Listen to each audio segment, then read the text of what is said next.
العلي العظيم سبحان الله والحمد لله ولا إله إلا الله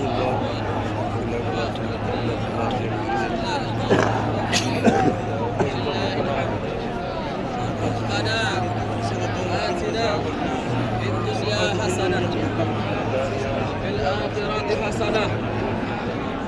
وقنا عذاب النار وأدخلنا الجنة مع الأبرار يا عزيز يا غفار يا رب العالمين ربنا آتنا في الدنيا حسنة وفي الآخرة حسنة وقنا عذاب النار